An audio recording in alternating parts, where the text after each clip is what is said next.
Hey, hello guys. Sorry for the technical difficulties. We had like a 5 to 7 minute disturbance in the forecast broadcast, live broadcast, because over here and where we are located, there's a little bit of sketchy weather right now, and the internet is not on our sides for today, as you mentioned. But I see that people are rejoining ourselves to our conference, and we will start from the beginning of the presentation from Arthur's from Elva, and the topic is employee self-service. Right, so the employee experience and the technological part of everyday lives is really, really needed in our organizations. And Arthur's, could you please give us once more time the presentation from A to Z so we go a really follow through for it. So Arthur, thumbs up for you, and please go Okay, with the so you hear presentation. me all right? Okay, that means I get a second chance. I get a chance to present my presentation here. My name is Artur Banga, and I currently work for a company named Elva. And today I will present our digital solution for personal and human resource management. So if you're not familiar with such systems, I will demonstrate our system just shortly. But first off, I would like to uh, discuss some core philosophies that we have used in development of our product. So first off, we believe that the future of HR is going to be more mobile than it has been ever been. Well, with the introduction of remote work, the importance of a physical office space has diminished, and right now we need the physical office space and all the systems that we have there to be accessible from different parts from outside. So having a system that's online and accessible is one of our core philosophies. Secondly, we want to harness the benefits of digitalization and electronic systems. So what they offer is precision and also flexibility, and we can create fast and robust workflows for our problems and systems.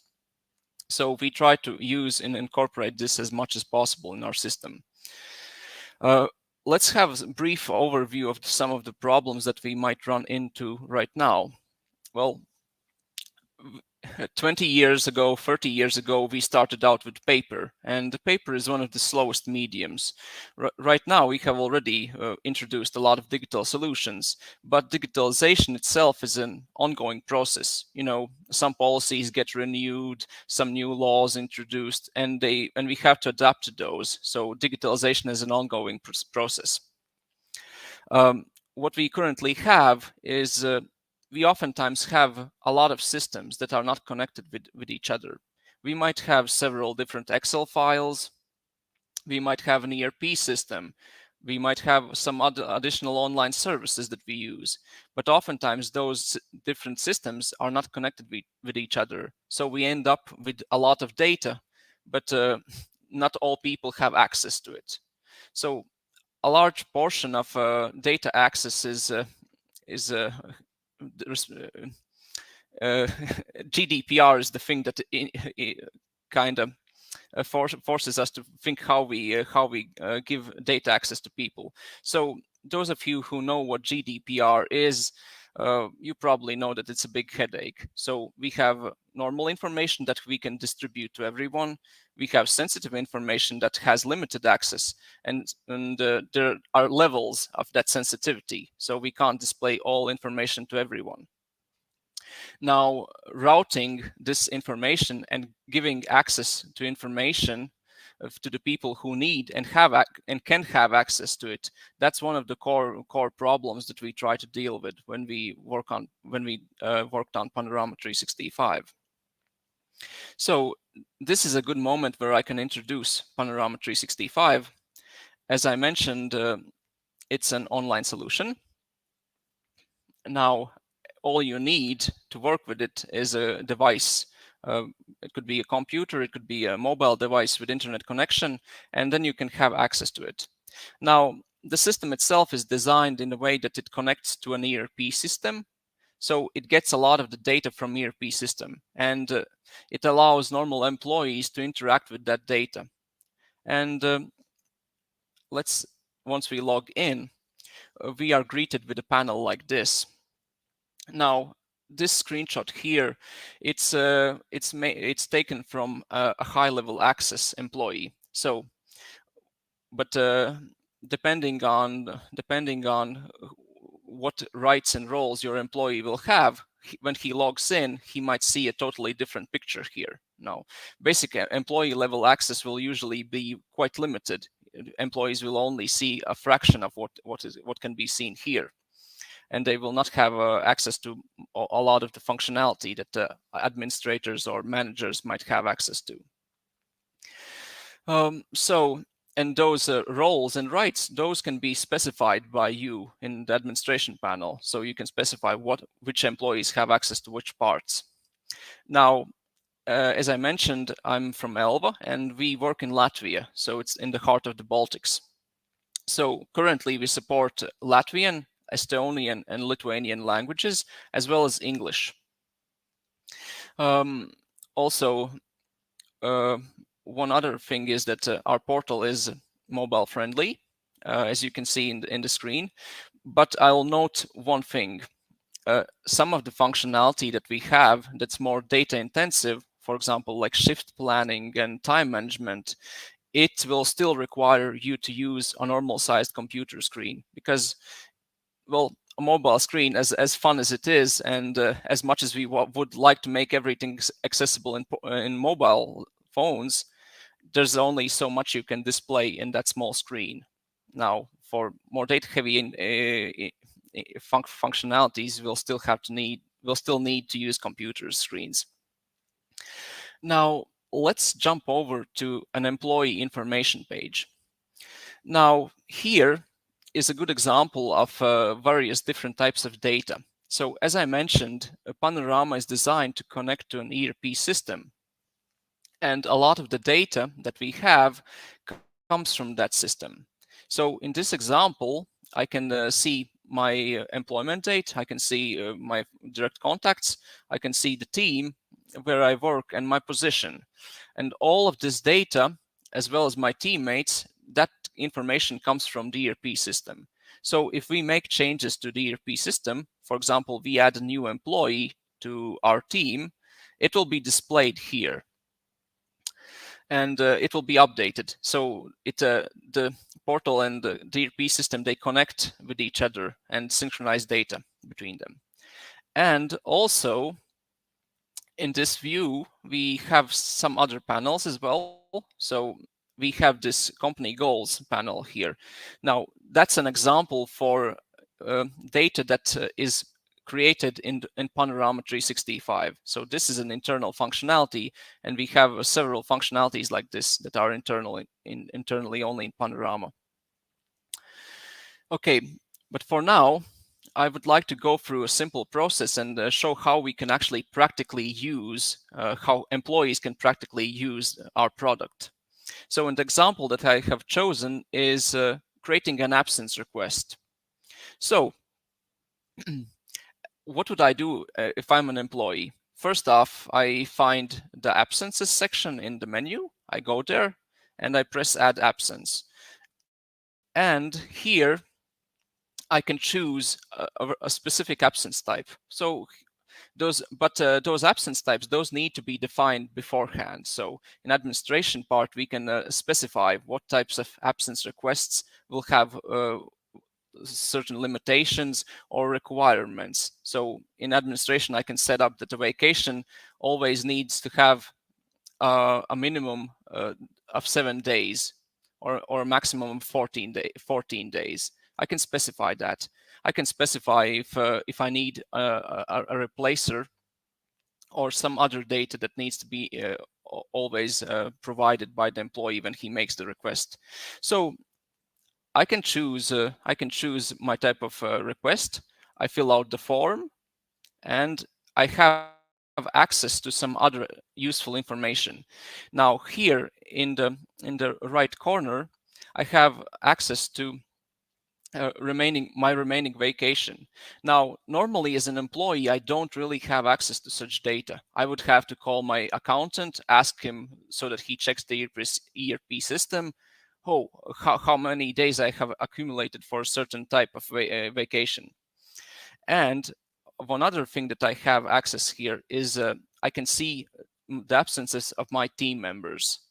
Now, this is very useful because, for example, if we work in a manufacturing line and I know that half of the team always needs to be present to keep that going, I can see if my absence request overlaps. So if there are other employees already, half of the team is on vacation in a specific time, I'm informed of that, and I can make adjustments.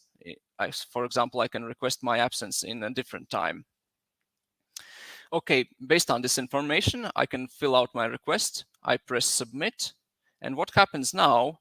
Now the system checks what kind of approval flow is assigned to this request. We can assign for each request a different approval flow if we want to. And based on the approval flow, the system will deliver my request to the people who need to approve it. And those people will get a notification. So we can use the inbuilt notifications that we have in Panorama. So up in the right corner, there's a notification bell. It will ring if I receive a new task. We can also send out emails. We can send out an email notifying that, hey, manager, you have a request that you need to review. And also, when the approver logs in the homepage, he will be notified that he has a specific task regarding an absence request that he needs to approve. Now, once I open up the request here as a person who needs to approve it, I have access to several information. So first off, I see the most basic information of the request. I see who made it. I see the period for which it's asked. I see how many days are in that request. And I already see how many days are available accumulated for this specific employee. And if a replacer is provided, I see his name. If I choose to expand this request, I get to see this additional information. And here there's a specific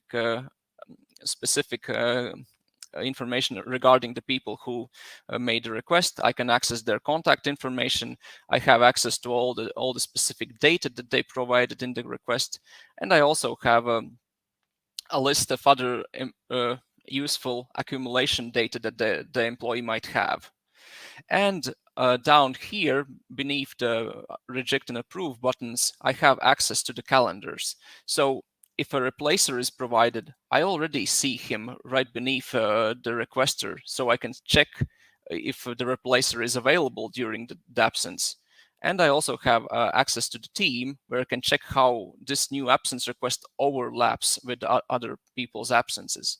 So all of this is designed in the way that as a person who approves, I can make an informed decision, and I don't have to go to other systems and check data somewhere else.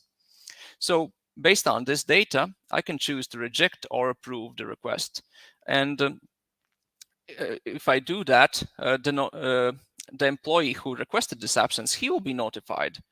He will also receive notification in his portal notifications, or we can also send him an email. One other thing that we do here, we log the moment when we approve. So if I press approve or reject, the system will log my name and add a timestamp to it so that we can track who approved or rejected this request. Okay, so if I approve the request, it's primed and ready to be synchronized with the ERP system. We can send then this request to the ERP system for further salary calculations and other things that we might need an absence request. But since we created this request, this is new. Technically, it's new data. So, and because it's new data, we can do something with it. And in the portal, in Panorama 365, we have some useful statistics regarding absences. And here I can actually select, here I have selected already a specific vacation group that I want to review, and I see all the different vacation types that we allow our employees to make requests for. And if I can see how many days for each month have been requested for certain absence type. And if I press on any month, I can have access to the people who actually made absence requests during that month. So this is more for statistics purposes, but we have several other systems where this absence data is displayed already. So for example, if we jump to time management and time planning, so this is a shift planning functionality that we have in our portal. As a manager who plans shifts, here I see a list of my employees, and I can see their new created absence requests. So here we see some blocks that are green and striped. That indicates that these employees have made absence requests for these specific days in this month. If those blocks were fully green without the stripes, that means that those requests are already approved. And based on this information, I can already make adjustments to my shift plan if I need to. So I can check, I have 2 employees on vacation. Well, maybe I need to plan around that. Okay, now that's also one other place where we use the new data that we created within the portal. Well, 20 minutes is not really that long, and we have a lot of functionality that we have developed over the past years. So I will quickly glance over some of the features that we have and our clients use. So first off, we have a system for equipment tracking. So we can create an equipment list or import an existing equipment list and then assign equipment to certain people. And we can track then who has what equipment. And if we have to recover specific equipment from a certain employee, for example, he goes away, he quits working, we can start recovery process for the equipment. We have a system for personal documents. So this is more like a system where we can create certain document types, for example, mandatory health check, driver's license, for example, any specific certificates, and we can then add those as documents within the portal. And we can make the portal check the validity of those documents. So, for example, if a certificate is running out for a certain employee, the system will notify us, hey, there's a certificate about to end for this employee, because there are certificates that are sometimes required to do certain work. So we can have the Panorama track the validity of such things. We also have an onboarding offboarding functionality. So we can create a specific task list for onboarding and offboarding. And then once we get a new employee into the system, or an existing employee decides to quit his job, there's a process generated. So it's basically a task list with tasks that are assigned to specific people, and they have the ability to check off if they have finished those tasks. So we have functionality like this. Then we have an inbuilt questionnaires functionality. So it's basically a stripped down version of Microsoft Forms, but it has some very useful features regarding the forms that we create. So, for example, if we want to ask our employees about their, for example, about their health checks or something, we create a form, and then we can send that form to specific employees. And because it's within the portal, we have a lot of control to whom we send. So if we have a multi-company setup, we can send it to a specific company. We can send it this form to a specific team. We can send it to a specific position. So, for example, only accountants will receive. We can specify, maybe we just want a random selection of 10% of all the company employees. We can do that as well. So it's a functionality like this. And then we also have the company goals. So this panel you already saw in the employment data page. So this is not like the daily grind goals like Jira tasks and something like that. This is more like big picture goals. So we set a goal for a quarter, for half a year, or even a year. So we set specific revenue goals or something like that that we assign to the employees, and then they can enter their progress. We have also some useful statistics that display the current situation regarding employment, employees, and absences as well. And we have already also my already mentioned time planning options. So one of them is shift planning, like that you see here. We also have activity-based time tracking, uh, which allows us to import a set of activities, and then employees can write how much time they have spent on certain activities. And currently, we are also working on an opportunity where we can plan shifts for certain specific activities. So the portal is ever evolving, and after half a year, we might have even new functionality that I would be able to present to you. And here I would like to end my presentation of Panorama 365. This is probably the most anticlimactic slide ever. It's basically a settings panel. But what I want to show with this is that our portal, Panorama 365, is very customizable. We have a lot of settings that you can use to hand tailor our solution for your specific needs. So this is a panel for absences, and here we can specify a lot of things. We can set limitations, we can set requirements, and as with the absences here, so with any other functionality, you can hand tailor it to your needs. So digitalization is an ongoing process, and these are some of the things that we have created in Panorama 365. So I hope you have an idea of how this might help you in everyday tasks, and how it might alleviate some of the management issues that we currently face in our companies. So if you are interested, you can visit our webpage elva.lv and check for more information there. So I think that's it for me, and if maybe there are some questions, so we have to look at. Thank you, Arthur. Can you hear me? Yes, I can. Awesome.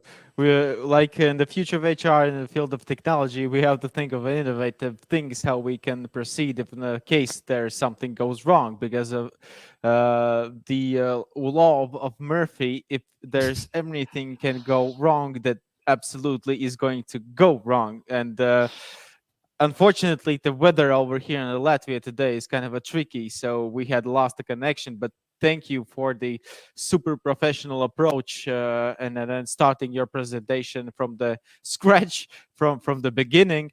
And thank you for your broad insight on the Panorama 365 opportunities that it provided for customers. But we have a question, right? The question is following. As we know that work scheduling is kind of a tricky part because there is a lot of countries and there are a lot of legislations, and the question is how you can localize the Panorama 365 to, let's say, for a company that works in Netherlands or works in Nicaragua or works all over the world in terms of work scheduling. Okay, that's a good question. Now, um, as I said, currently we operate in all three Baltic countries. We have clients in Estonia, Latvia, and Lithuania, and some of them work in all three countries. So we have some experience already with the issues that come with setting up different settings. And regarding time management, so I'll give a concrete example, which is pre-holiday days. So we have a setting that allows us to specify how many work hours are in a specific country and how many pre-holiday work hours are in specific country. So that's one thing, because in Estonia, in pre-holiday days, they have like they work for 5 hours, I think 5 hours. In Latvia, we work 7 hours, and we have settings like this where we can specific country specific settings that we can set up. Um, well, also the problem is, yes, if breaking into new countries also requires an in-depth analysis of the specific laws and requirements a certain country may impose on us. So currently we only have experience with Baltic states, so but we operate already in the Baltics. It's already practically working, and so there's opportunities to bring this solution also elsewhere. It's just it the first client who comes from a different country, well, that might be a little bit more difficult challenge, because we actually have to analyze how the law, are there any specific laws, maybe there is something that our solution can't do currently, but we're always willing to create new adjustments and so on. So And I think that the first country for today's part that who's interested in the opportunities that provides Elva Baltics is going to be a pioneer. Oh, I'm sorry. I'm sorry. I'm sorry. Can you hear me right now? Yeah. Can you hear me right now? Right, Arthur? okay, Can you hear me right now? so that's it for me, I think, right? No. Wait. I have one more question for you. Okay. Cool. So, uh, looking into your expansion and Oh, you're gone. I Oh no, you okay, can hear me right now, right? okay. Did you have a Yeah, question? Other question? yeah. I have one more question for you. Uh, Okay. yeah, you're operating right now in the Baltics, but of course you are eager to conquer new markets, right? Hmm. So, for example, if there's any possible clients all across the globe, and you're eager to understand how the legislation and work scheduling works over there, so you're open-minded for them to be the one of the pioneers for the Elva Baltic to come to the market and be really, let's say, open-minded and open-handed for them. Hmm. So currently, with Estonia and Lithuania, we have partner companies in both countries that we work together with. So they offer a lot of the insight that comes from those countries, and a lot of it is, it's more like a collaborative effort. So we have the partner companies, and they then do the country specific things regarding that, but so we don't really have a direct experience. So for example, if a new client would come from Germany, and if we don't have a partner company in Germany, that would be a rather difficult thing right now, I think, to do.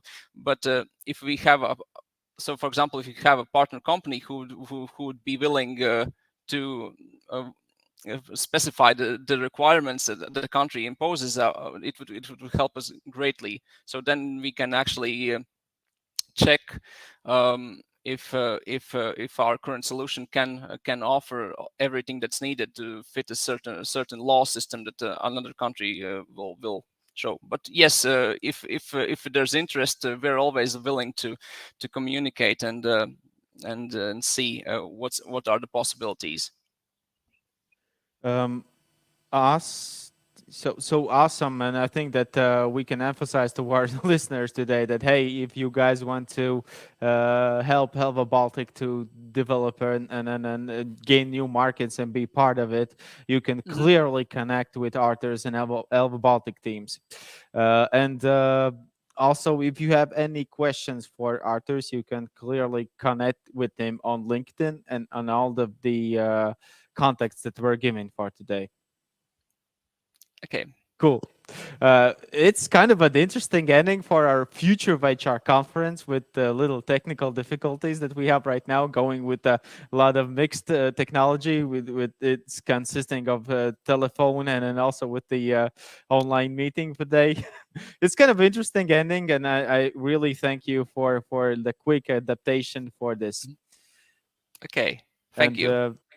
yeah, awesome, and thank you a lot. And that consists of today's meetings. And woo, what a couple of days we have been through. We've learned a lot of. We met a lot of people, and my biggest, I would say, surprise is that we really connected with people all around the globe, starting from Hawaii to Greece, Turkey, Malaysia, USA, Germany, Europe, and then South Africa, Pakistan, India. Hopefully, you guys had the insight on the future, on what holds up the future of HR, and also the tendencies that are in the future.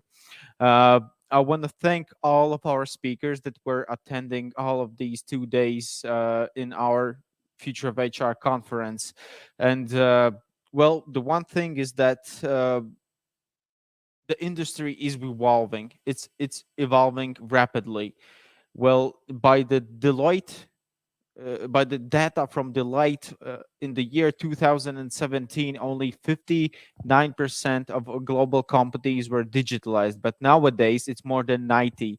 So it's up on you. You have to check upon what's the best suited digital solutions for your organization. And I want to emphasize that.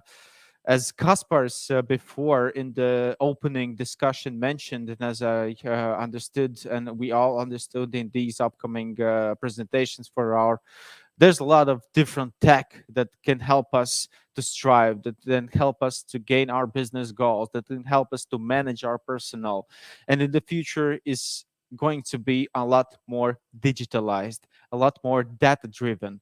And I think that all of you can agree with me that the HR managers and the representatives of HR must be a strategic analysts to consider all of the data that is given to them to strive their businesses.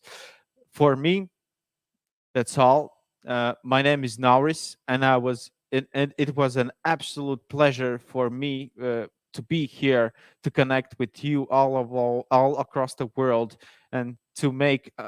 I think that my knowledge in these couple of days have been grown rapidly, and I really, really thank you all about connecting with us. And I want to emphasize another thing that this video is going to be online for a couple of weeks, or we'll see. And you have the opportunity to, if you missed something, you can check upon all of these presentations. So really, really thanks for joining us into this conference, and have a great evening, day, or let's say a morning for you guys. And let's meet. And if you have any questions, you can really connect with me or any other of our today's speakers. We are really open for conversation and giving our knowledge to everyone, for all of you all across the world. Special thanks to our partners, of our informational partners, to your company radio and Caspers. If you have any interest in let's say, uh, be more engaging with your personnel, you can try the Your Company Radio, because it's a really innovative and interesting solution. Also, thanks to Recruity, Bamboo HR, Guava HR, Zolaris, Stebi, and all of our other partners that were consisted of this Future of HR conference. We'll be back in a year, and I think that we'll be back much bigger, much better, and much really interesting in the field of the future of HR. So have a great day, keep safe, and bye.